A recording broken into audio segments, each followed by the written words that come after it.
Hello everyone, Citrus Aviation here with another video, and for this Fun Fact Friday episode... Wait, what? This is not Fun Fact Friday. This is Aviation News This Week. For this Aviation News This Week episode, we have some news. There will be no wrap news in this update or video, but we do have a lot of other news instead. We do have highlight news for the week, and that is an analysis on how Thomas Cook went under.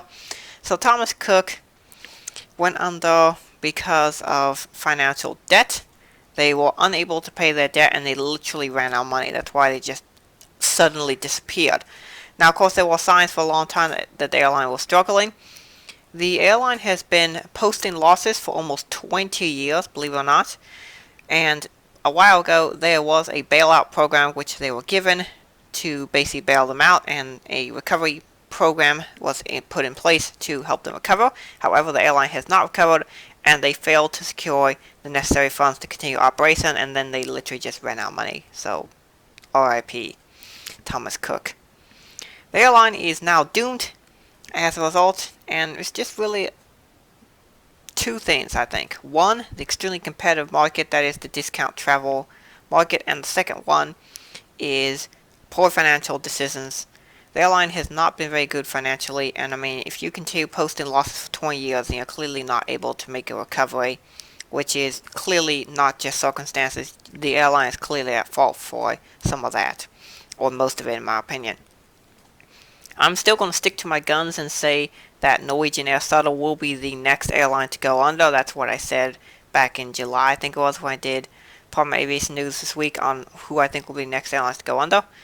I do think Norwegian Air Shuttle will be the next one to go under. They have been the recipient of both really, really bad fortune, and they have had overly aggressive expansion, which has caused them to gain a huge amount of debt that they have not been able to pay off when those extremely unfortunate circumstances did happen. So they will be going under very soon. I think for the next 6 months we'll see them go under, but we'll see how that prediction goes. Yeah, about as good as probably my prediction that the 737 MAX would be back in service in July. We all kind of know how that went. Anyway, the MAX will hopefully come back soon. The Thomas Cook Airlines, though, as far as the competition going, the discount segment is really, really competitive, and you really need to have a good route network and excellent business model to be able to make it profitable, or else your company's going under. To be honest, I don't think Europe's a really good market for discount airlines, as these European airlines are going out every single year at this point. They're actually going out every 6 months, this one going out, so obviously Thomas Cook went out.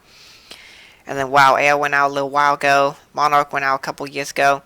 Also Germania Airlines, I believe, went out recently. And also a couple other airlines went out recently as well, which I'll be covering next. So with the downfall of Thomas Cook, I did not see until I saw a couple of comments, but Thomas Cook was not the only other airline to go down very recently.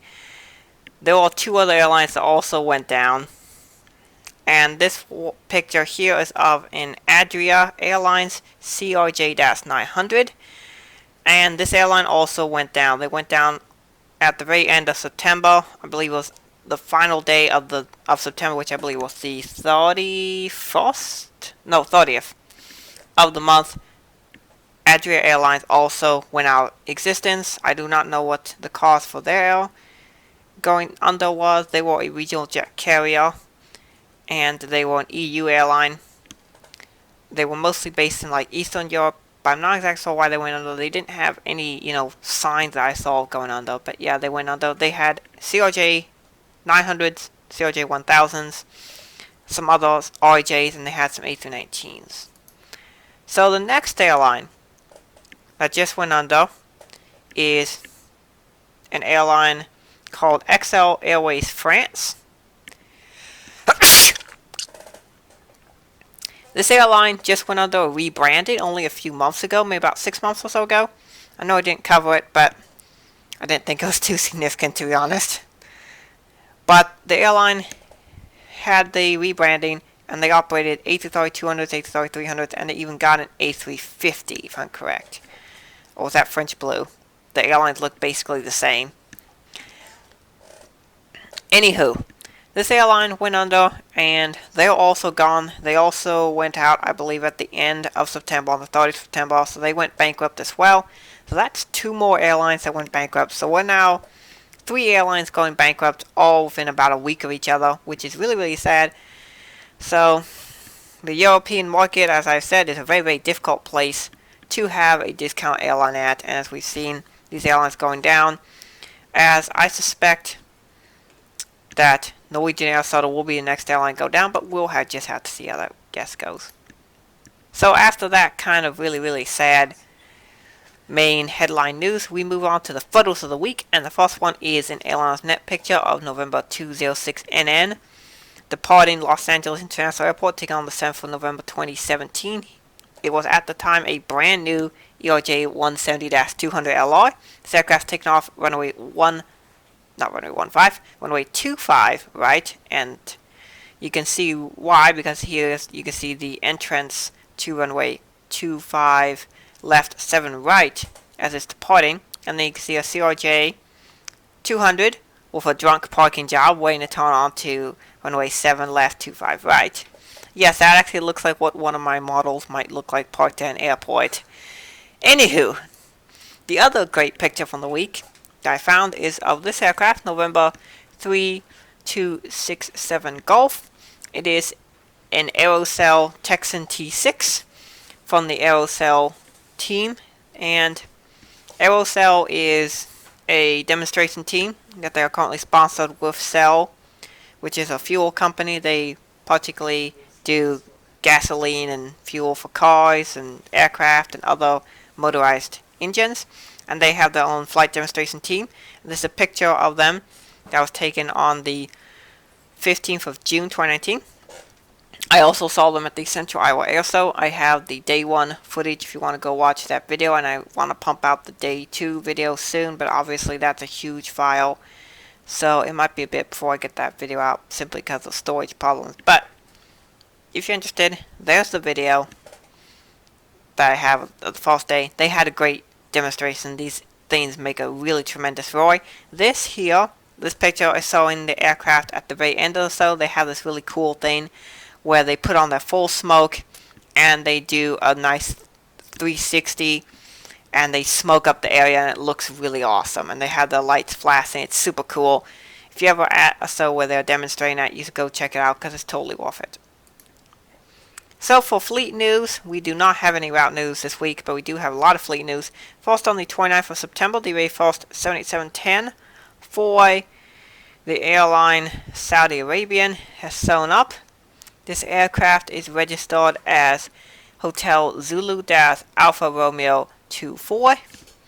So those are cool aircraft. The airline operates 779s. They have actually recently extended their order to add a few more 9s and 10s, so they're now going to get a new 10. These will be replaced in 777-200s. Again, the 787-10 is the perfect replacement for the 777, as I've mentioned in previous videos, and it's gonna, I think, be the most popular version of the 787. So far, the Dash 9 has been, but the Dash 10 is yet young, and there will still be many, many more customers. Next, on the 5th of October, the very first 737 for the airline Air Albania appeared. This aircraft registered as Tango Charlie Juliet Zulu Golf. It's a 737-8F2. A new special livery for the Lawn Air in China has appeared. This aircraft is called Tide Exiban or something like that. I can't pronounce Chinese, so you know. Anyway, it's an A320-214 registered as Bravo-1866. I think this livery looks pretty decent. I often don't like special liveries in Asia because I'm just not a huge fan of the style of art that they often use, but this one looks really good, so I'm pretty happy with it. The headline news for me is that on the 8th of October, I think I said 5th or 6th of October, I meant, 8th, but you know what I mean. On the 8th of October, United Airlines got their first CRJ-550. This is a brand new aircraft model, never seen before. It is registered as November 504 Golf Juliet. It's a brand new 55 passenger jet, so It's based off the frame of the CRJ-700. However, it has many modern and updated features to make it a much improved aircraft, all that, and it will be a lower capacity than the CR7 was. So this would be a great aircraft. And United Express, under the operation of GoJet, has about 50 of these on order, maybe a bit more, but it's about 50. This is also the newest aircraft in the new livery, but it's, you know, the current livery. Anyway, it's also the new livery, but you get the point. The aircraft is looking quite mighty fine here in this livery, and the CRJ-550 is going to be a failure, as I kind of predicted, as I don't think people want Canadairs, and Canadair is shutting down the operation after they build these CRJ-550s for United, and possibly a couple other customers might be coming on board, but I only know of United having ordered these. This is the first one, so, you know, enjoy it while they're around. These aircraft should be in service for probably about 20 years, knowing about how long RJ stay in service. They tend to stay in service a long time. So, November 504 Gulf Juliet should be delivered soon. This picture, by the way, is taken at Daytona Beach. Not exactly sure why, but it's not delivered yet. You can see there's a few little extra things on it. But maybe while we're here, I might as well explain some of the things that are different about this aircraft. First off, the nose gear is in a slightly different position from previously. The cockpit seems to be up a little bit farther, and the cabin windows appear to be a little bit lower than on previous CRJ models. I don't know if that's correct, but it just kind of looks that way from this picture. Another thing is that the winglet is much larger than on previous CRJ models, particularly in the back. Behind the wing, it takes a lot longer to get to the main fuselage again than on older CRJs. It's wider, and all that provides better aerodynamics and allows the aircraft to go faster. The wings are also redesigned, and they have a more curved edge to them, so that's really cool. The winglets appear to be basically lifted off that of the CRJ-900. They appear to be raked out a little bit, just like on the newer CR9s. The engines are brand new. They're much bigger than on the CRJ-700, and so is the engine root that attaches to the fuselage. That's different now as well. The tail section looks mostly the same, although the rounded top does actually appear to be slightly different, and the APU actually appears to be a bit bigger and pointed downwards a little bit more than on the old model. But those are all the differences I know right off about this new aircraft. If you see anything else that's different about it, comment it below. Next, on the 9th of October, the very first regular livery 78710 for KLM appeared, registered as Papa Hotel Bravo Kilo Charlie.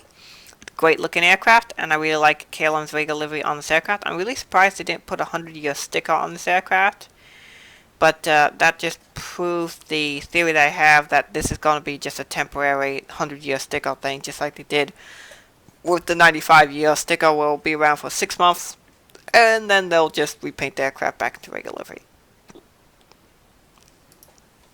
And on the same day, the spotter here, Charleston Aviation or something like that, I follow him on Instagram. Shout out to you, dude. Let me go check your Instagram just so I got that right, because I want to give you a proper shout out. So yeah, shout out to this guy, Charleston Spotter. He's a great spotter at Charleston Airport, and he takes good pictures of Charleston and gives us all the latest news because he's spotting these new 787s first. So there's a brand new special livery for Etihad Airways. This one's in the Manchester City livery. The aircraft is registered Alpha 6-Bravo November Delta. Great looking livery. I really like the way Etihad modifies their liveries. They have obviously the standard like gold livery, and then they've done like a silver version, and now they have a blue version. I think it looks amazing. Etihad has, at least in my opinion, one of the greatest liveries of all time. This is a fantastic livery, and they have excellent designers working for them who are making their liveries. So this is an A+++. This is automatically one of my favorite liveries of the year. So whenever I get around to doing my favorite liveries of the year video, which will be at the end of the year, so stay tuned. I'll do top 10 favorite liveries, top 10 worst liveries of the year. This one's going to be in the top 10. It's already one of my favorite liveries, so it'll be in there. Probably the new United livery too, actually. So next we have a new special Lockheed C-130H-30 Hercules for the Air Force of Portugal. This aircraft is currently registered as 16801. And really interesting aircraft. I really like it. It's a good look. It appears to be in like a special buffalo, wild buffalo livery or something like that. But anyway, cool, see? Next we have another new special livery for Etihad Airways. This aircraft was spotted on the 11th. This is in a Choose China livery. The 77-9 registered Alpha 6 Bravo Lima Foxtrot. This is one of the special liveries they're trying to do to encourage people to fly Etihad Airlines to different parts of the world as tourist destinations. So they have one for Saudi Arabia, now one for China, and I think they have a couple others in the works as well. On the same day, we have this new special livery for LATAM Airways. It is registered as Papa Hotel Mike Uniform Alpha. It is a 777-32 WER. It is in the special Disney Star Wars Galaxy's Edge livery. I have not heard good things about this park, but Disney spending a lot of money to have this park promoted. It is a good livery. I really like the livery with the First Order Stormtrooper on it, and the colors are really nice. So props to LATAM for this great livery. And then final news for this week is WOW Air aircraft are still being separated through other countries around the world. So they are going to return, but they're currently liquidating a lot of their assets and, making some money so they can, restart. But here we have one of the A321s going to Vietjet. This aircraft is currently registered as Hotel Sierra-Victor Kilo Mike. It's A321-211. As you can see, they've already put their logo on the tail, covering up the WOW Air. You can kind of see a little bit of the circle though. And they put their registration, covered up the Iceland registration. They've covered up in red the WOW logos on the winglets, and they've covered up the WOW on the engines and put the Vietjet AR.com, and then they've also covered up the WOW AR and then the model name just behind the L1 door, and they put the Vietnam flag on nose where there was something else for WOW AR. I don't know what they put there, but they have kind of forgotten to repaint over the giant WOW on the side of the aircraft. But it's really cool that at least they're pressing this aircraft into service. Vietjet seems to be rapidly expanding, which obviously is something that kind of is concerning to me, because as you know, airlines that expand rapidly tend to collapse, or at least in Europe. Doesn't seem to be a problem here in America or in Asia, so maybe the market's just more prone to being able to work for that. And I do know that, for example, Asia does have mass poverty, so discount airlines are probably a lot more attractive to people in Asia. Anyway, that is it for the news for this video. And because I enjoy doing this every single month, I will quickly discuss the results of last month as far as interaction and what my results were. So, for the month of September, compared to the month of August, I had a growth of plus 16 subscribers, which was one more than in the month of August. September also had 939 views, which was down from 1,047 views. The minutes watched was 1731, which was down from 1898. But the interactions, or whatever they call it, the responses, likes were down to 76 from 79 previously. Comments were actually up to 54 from 44 previously. Posts were up actually 53 compared to 48 previously, and sales were up 2 compared to 1 in August. So September was a good month, and so far this month, at the end of September going into October, views have actually been really good, as well as likes and other things. I mean, I just kind of keep track of this just because I'm kind of interested. I mean, numbers kind of interest me. I kind of like numbers and all that kind of cool jazz. But I don't, count on it. And the thing is, I mean, views, likes, subs, all that kind of stuff, it's not really important in life. And I just do this because I really enjoy it. I enjoy making these videos for you guys, and I hope you guys enjoy watching them. And I really, really do enjoy it whenever you do, say how much you like my videos or whatever. But I mean, it's not like something, that I rely on, or it's not like a dopamine rush or whatever. I just enjoy making videos, and it's also another way in which I can get better at speaking, so that's another thing that I use these videos for. So I hope you guys have enjoyed this video. Thank you for watching. I hope you enjoyed it. Have a great rest of your week and upcoming week, and God bless you.